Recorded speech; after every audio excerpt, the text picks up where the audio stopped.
जगात सर्वाधिक उष्ण शहरांमध्ये सर्वाधिक शहरं ही भारतातली आहे आणि त्यातही महाराष्ट्रातल्या अनेक शहरांमधलं तापमान नवनवे विक्रम बनवू लागले। पाहूयात यावरचा एक रिपोर्ट।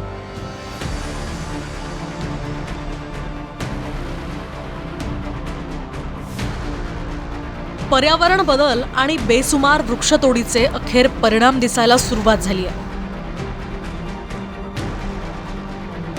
जगातल्या सर्वाधिक 100 उष्ण शहरांच्या यादीत भारताची तब्बल 97 शहरं आहेत। धक्कादायक म्हणजे या उष्ण शहरांच्या यादीत महाराष्ट्राच्याही अनेक शहरांची नावं येत आहेत। मागच्या 24 तासात जगातलं सर्वाधिक उष्ण शहर म्हणून पाकिस्तानच्या नवाबशाह या शहराचा नंबर लागला आणि जगातलं दुसरं सर्वाधिक उष्ण शहर म्हणून महाराष्ट्रातलं अकोला जगात दुसऱ्या स्थानी होतं। एल डोरॅडो या संकेतस्थळानं गेल्या 24 तासातली ही यादी जाहीर केली, ज्यात पाकिस्तानातलं नवाबशहाचं तापमान 47 डिग्री सेल्सिअस होतं, तर अकोल्याचं 46.9 डिग्री सेल्सिअस।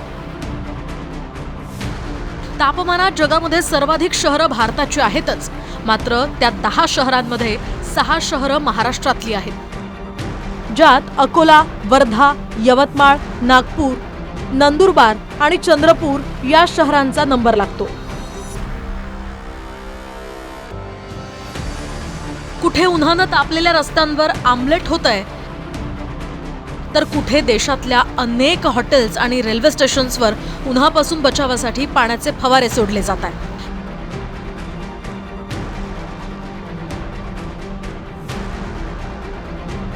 राज्यामध्ये उष्णतेची लाट आलेला असून नाशिकच्या येवला तालुक्याचा पारा जो आहे तर तो 41 ते 42 अंशापर्यंत गेलेला आहे। तरी जे तर ते आता थेट रस्त्यावर उतरून या ठिकाणी आमलेट तयार करण्याचा हा प्रयोग करत आहेत। रस्ता हा किती तापलेला आहे तर याच्यावर आपल्याला अंदाज येईल। घराच्या बाहेर निघणं देखील मुश्किल झालेलं आहे आणि तसंही या राज्यात गॅस टंचाईचा तुटवडा आहे। हॉटेलला देखील आमलेट मिळत नाही। मग एक प्रयोग करून बघतो, याच्यावर जर आमलेट तयार करता आले तर एक नागरिकांची सोय होऊ शकते। काही वर्षांपूर्वी शेजारच्या चीनमधीलही अनेक शहरं उष्णतेच्या यादीत येत होती, मात्र तिथल्या मोठ्या शहरांमध्ये आता आमूलाग्र बदल झालेत। रस्त्याच्या कडेला दुतर्फा मोठी वृक्ष लागवड झाली आहे।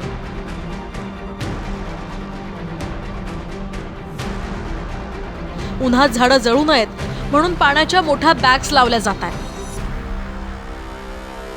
भविष्यात वाहतुकीला अडसर ठरून तोडण्याची वेळ येऊ नये म्हणून झाडांची वाढच ठराविक पद्धतीने केली जाते।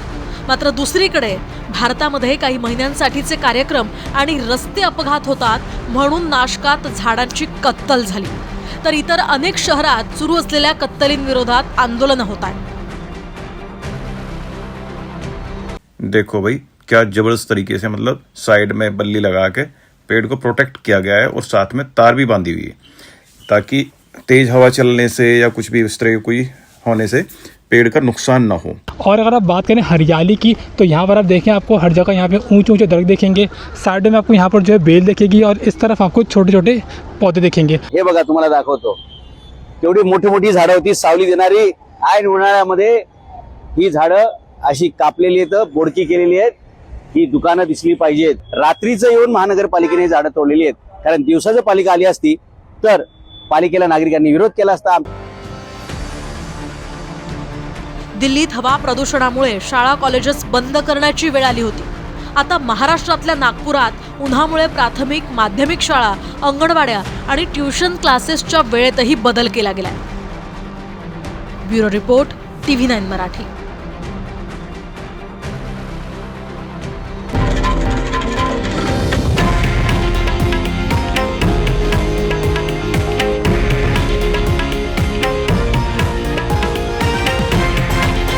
हे आहे देशातील नंबर 1 न्यूज नेटवर्क आणि आपण पाहत आहात TV9 मराठी, एकमेव।